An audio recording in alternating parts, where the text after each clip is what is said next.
অতি দ্রুত বন্ধ চাই।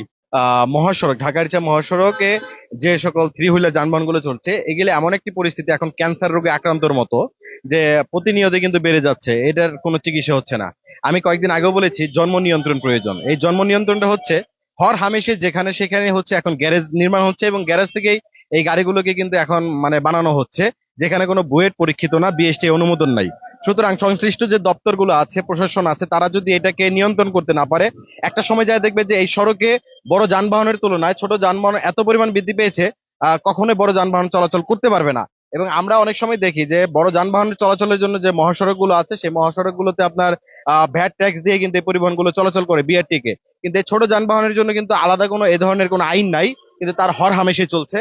এবং আইনের কথা যদি বলেন, আইনটা শুধু কাগজে এবং কলমের মধ্যে আছে সীমাবদ্ধ, আইনের কোনো প্রয়োগ নাই। আর এর মধ্যে অন্যতম কারণ হচ্ছে রাজনীতির সদিচ্ছার অভাব, জনপ্রতিনিধি যারা ছিল বা আছে তাদের, এবং প্রশাসনের অবহেলা উদাসীনের ফল। আমরা চাই সড়কে এই ধরনের আইনটাকে কঠোরভাবে প্রয়োগ করা, যাতে দুর্ঘটনাটা কমে আসে, সড়কে বিশৃঙ্খলা কমে আসে। আর জনসাধারণের জন্য আমরা একটি আহ্বান জানাবো, যে আপনি নিজে যদি সচেতন থাকেন, এই যানবাহন নিয়ে মহাসড়কে উঠবেন না, তাহলে কিন্তু একটি সমস্যা নিরসন হবে। কেউ কেউ বলছেন প্রশাসনের উদাসীনতার সুযোগেই এই অটোরিকশা চালকরা দিন দিন আরো বেপরোয়া হয়ে উঠেছেন। অন্যদিকে জীবিকার তাগিদে চালকরাও দিশেহারা। তারা বলছেন বিকল্প রাস্তা না থাকায় বাধ্য হয়ে মহাসড়কে নামছেন তারা, আর এটি তাদের